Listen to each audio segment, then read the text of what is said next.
Hello everybody, welcome back to me talking about stuff, book stuff, and mostly Malazan stuff at the moment. And today we answer the big question first because it explains the rest we're gonna do. I have this not terrible, I have this Krombacher, which is the most average beer you're gonna get in Germany, well, one of the most average beers, and it is a nice counterpoint to what we're gonna talk about today, which is not average. It's gonna be something of an answer thing to everyone's favorite High Fist Ruthan Badd's video on Karsa Orlong, Summer Dev, and Barbarism versus Civilization. And I have a few words on the whole barbarian thing and exceptions in that. And so, yeah, let's go. Cheers.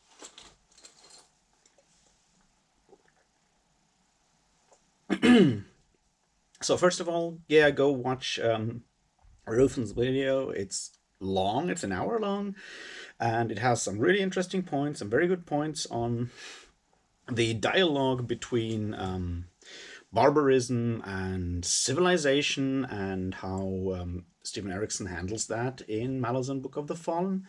I've also read an essay by Stephen Erikson on the problem of Karsa Orlong, where he specifically mentions Conan the Barbarian by Robert Irvin Howard and how his writing of Karsa Orlong is something of an answer to that, and some other things that have been going on in the treatment of barbarians in general and barbarism in fantasy literature.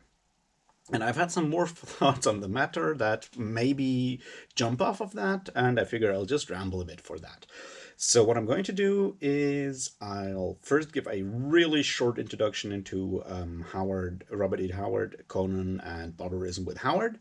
Then I'll look at what how barbarism is treated in the Malazan Book of the Fallen, and then I'll come to some conclusions. And I hope this won't be too rambly. So we'll start with Howard. Robert Irvin Howard was a pulp writer of all kinds of genres in the 1920s and 1930s. He was born in 1906. He died by suicide in 1936. And in those 30 years of his life, he wrote a ton of books, like a ton of short stories, basically 2 novels and a lot of novellas, some of which have definitely influenced pop culture and fantasy literature and horror literature nowadays. They are, as I said, pulp fiction. He can be seen as one of the founding fathers of the sword and sorcery subgenre of fantasy, and his most famous creations are his most famous creation definitely is Conan the Cimmerian or Conan the Barbarian, famed in good, bad, and really terrible movies, comic books, TV series, and whatsoever. Yes, that's his most famous character, but there's more. There's Bran McMorn, a so-called Pict fighting against the Roman invaders and other stuff. There's Cull of Atlantis, another barbarian become king in an age even before the tentative age, the Hyborian age where Conan lives. There's Solomon Kane, a so-called Puritan. There is Francis Xavier Gordon, called El Borak for Oriental/Orientalist adventures. So yeah, he's been, as I said, he was very prolific in his very short life, and I guess a lot of people at this point kind of dismiss his writings because they have not read them, but know of Conan the Barbarian in all the cliches that have come from that. I would argue there's more to it, which I will go into in a bit when I try to compare that, do that Conan Karsa comparison that I'm trying to work for. But in general, his Conan, his barbarian fiction, which I will call it, is based in his timeline in ages that were before our current time. There's the Hyborian age, and before that is that age of Valusia and Atlantis and Lemuria. So it's sort of slotted into our world. There's a lot of parallels, like in the Hyborian Age, a lot of parallels to cultures or caricatures of cultures of our real world, which makes it easy to like get into those stories and makes it more easy for Howard to actually, make points above like and beyond just telling um, interesting adventure fiction of guys with swords killing monsters, which he does on a really high level, actually. So that's what we get.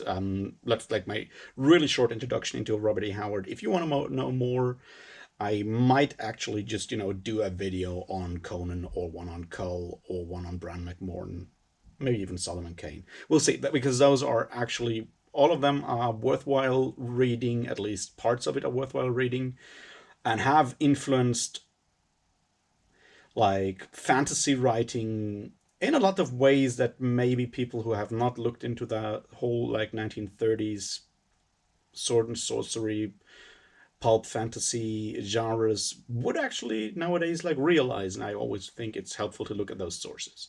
That's like Howard for now. American writer from Texas, wrote adventure fiction that's set in fantasy settings that are basically supposed to be older ages on our planet Earth.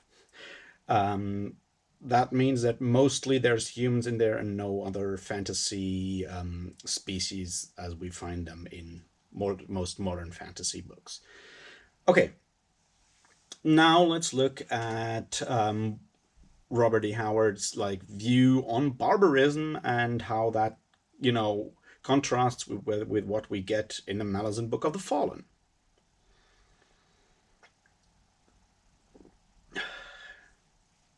Now, on the surface, it's very simple. Robert E. Howard does not like what he calls civilization. He thinks, well, or he makes quotes that are very like popular that make it seem that he believes that civilization is bad and barbarism is good. What Erikson argues also in his essay, that this is like one of the ways of how to deal with barbarism versus civilization in fantasy fiction. So on the surface, and this is certainly true to up to a point, Robert E. Howard definitely is a subscriber to the whole noble savage trope slash cliche slash theory. Barbarians are pure, simpler, purer humans, and thus, in the end, they will always triumph over civilization, which weakens and leads into decadence. And there's certainly Conan stories that make these viewpoints very, very obvious. The two that come to mind here mostly are Beyond the Black River, which is arguably one of his best stories ever, and has actually that quote at near the end where it says barbarism is the natural state of mankind and thus barbarism will always win. Pretty clear and simple. The other one would be Red Nails, which shows how a civilization that is locked in with itself and kind of separate from the rest of the world grows ever more decadent and decays into like a start arguably morally much worse than barbarism.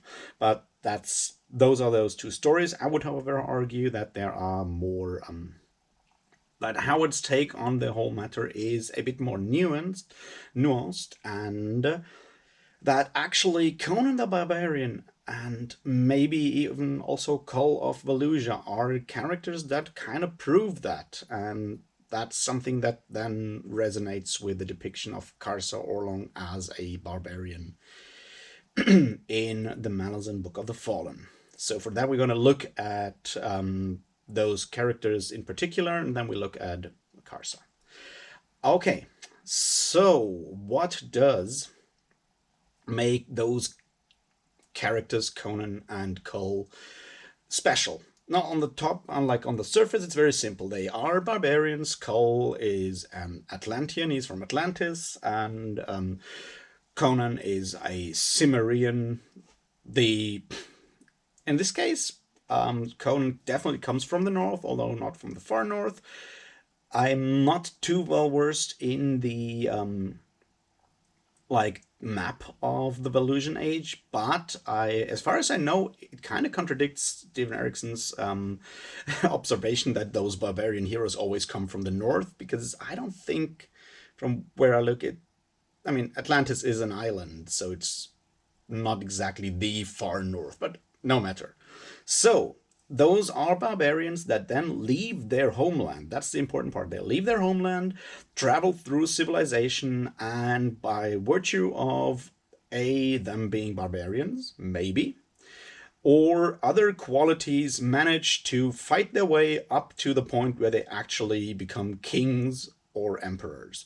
Kull takes over the ancient empire of Valusia, and Conan, obviously, as we all know from that nice intro of Conan the Barbarian, the movie with Arnold Schwarzenegger, or if we have actually read The Scarlet Citadel, or is it Phoenix Unsworn? I think it's Scarlet Citadel. Yeah,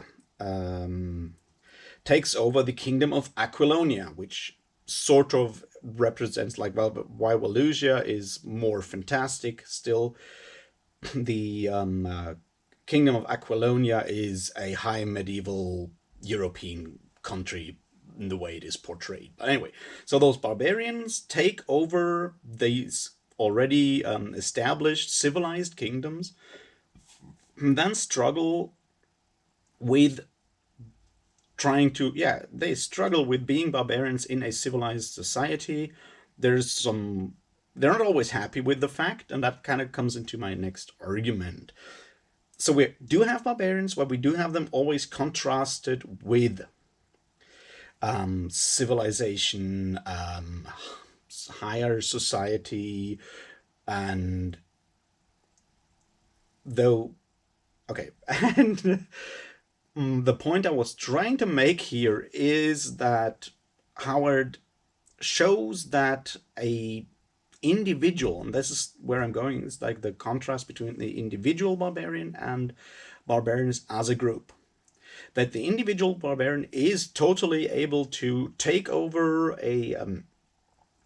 take on the trappings of civilization and even rule in those, take on a leading role in civilization, while still retaining some of his barbaric moral sentiments, which are obviously in that noble savage style, much more noble savage tradition. They are more purer, cleaner, simpler, and so forth. And they and how it definitely shows how they are struggling with dealing, actually struggling with dealing with the finer points of social contracts. The whole idea of contracts is kind of is a kind of the issue that Howard sometimes takes. There's this amazing quote in like an early Conan story, Tower of the Elephant, where Howard, in an aside, explains that barbarians are naturally more polite than civilized people, because civilized people don't get their heads chopped off just for saying something rude, but barbarians always have to fear that possibility. So barbarians are not naturally more more polite. I'm not sure if that's something that Howard would in general subscribe to, but it's an interesting quote. Anyway, so the social contract is something that is arguably alien to Howard's barbarian, but they struggle with it, but they can overcome it by their individual strength of will, strength of character, and physical strength. And this is something that will come back at the end when we're done with talking about Karsa or Orlong. Anyway, the other part of barbarians and barbarism in Howard's world is always the larger tribe of barbarians, the Picts or Cimmerians or Aesir and Vanir in the Hyborian Age, the Picts in the Age of Kull, the Atlanteans in the Age of Kull. Those as a tribe, and this is like where we come to like a contrast later on. Those as a tribe, when united, can always defeat civilization after a while because of their innate ferocity and all of that, which is how in Howard's history, the Hyborian Age ends by the Picts overrunning a lot of it, and killing everybody. So Howard does believe that barbarism is the natural state of mankind and thus will always triumph. Important though is to note that Howard himself is not a absolute fan of barbarism. There's several quotes where he says that he would not like to be a barbarian because the life of real world barbarians is, as Hobbes says, like nasty, shortish, and brute. Yeah. Nasty, brutish, and short. It's not fun to be a barbarian. It's unhealthy. You have a short lifespan. It's violent, and so forth. Howard is aware of that. In another letter to H.P. Lovecraft, he says I would naturally live in the most civilized country because I'm born in a civilized country. I would not even be able to survive in a barbaric society. So, while he does obviously, in a way, put some of his wish fulfillment into his barbaric characters, he is well aware of the fact that there are big issues with barbarism. It's more his general distaste for civilization, which goes, with the time, like the 1920s, 1930s, that sort of makes him believe that barbarism is the natural state of mankind. Now, let's look at the Malazan world and how barbarism and how barbarians fare in the Malazan world. And there we have definitely some differences and some parallels.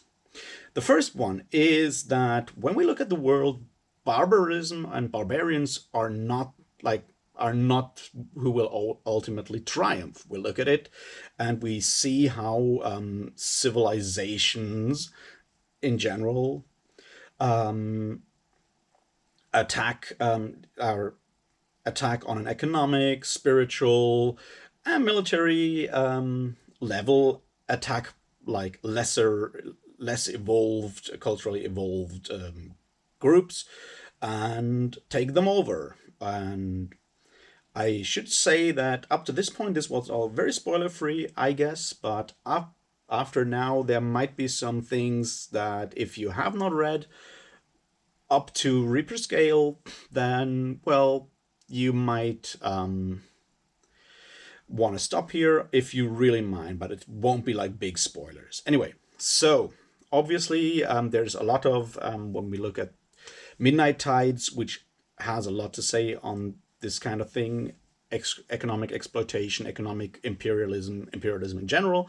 Civilization in the world of Malazan definitely wins over, takes over more primitive civilizations all the time. Halbedict has a lot to say on that whole topic, and the only way that so-called barbarians are able to stand up to a civilized imperial opponent force seems to be a magical intervention, as we see in Midnight Tides. But without that magical intervention, the idea of barbarism being the natural state of mankind, I just use mankind because the actual, species doesn't matter that much here. In that case, so yeah, barbarism will usually succumb to civilization in the Malazan world. The other, possible case you could make is that the Imas actually overcame the Jaghut, who are arguably more civilized, but this is, in the way that this is basically more like that sheer numbers make a difference there. But so in general, I would say that Erikson argues against, on a global scale, I would say Erikson argues against Howard's dictum that barbarism will always triumph. But now we come to something else. Now we come to Karsa Orlong, who is the archetypal barbarian at the beginning, and while being put through the meat grinder of civilization, remains a barbarian. So he's very close in a way to the whole concept of how characters, individual characters like Conan or Cole fare in Howard's writing. He is, and there's some individual like special like parallels that at least kind of came to mind for me with Karsa Orlong, which we're gonna get into in a second. So he is an individual character who retains some of his barbarian background and will always argue in his like when he talks. He will always argue for barbarism, for barbarians against civilization. He at least outwardly, vocalizes a lot of this simpler barbarian morality, which obviously is kind of brutal. And yet, he is not exactly put down by the civilizations he makes his way through, whether that is Letheras or like the Lether Empire or it's the Malazan Empire. Why is that? And I think this is where we come to a parallel between Conan's character and Karsa Orlong, and something philosophical in there. But first, I wanted to tell like one of the parallels between. I mean, okay, no, let's go the other way around.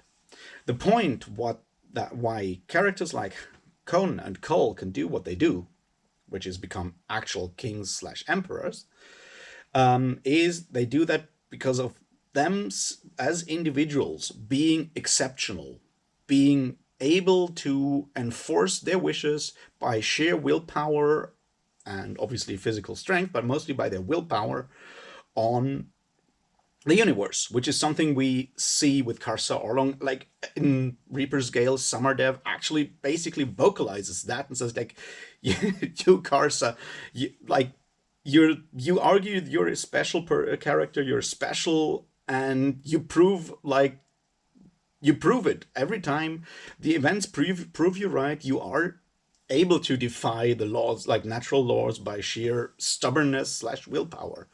And this is something that in a similar way you see less well like written down or less well explained. You see with Conan the Barbarian a lot of times, with Carl as well. Now with Howard, it definitely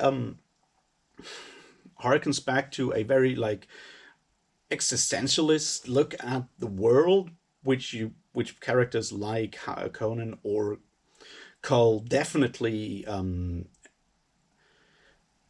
personify in a way.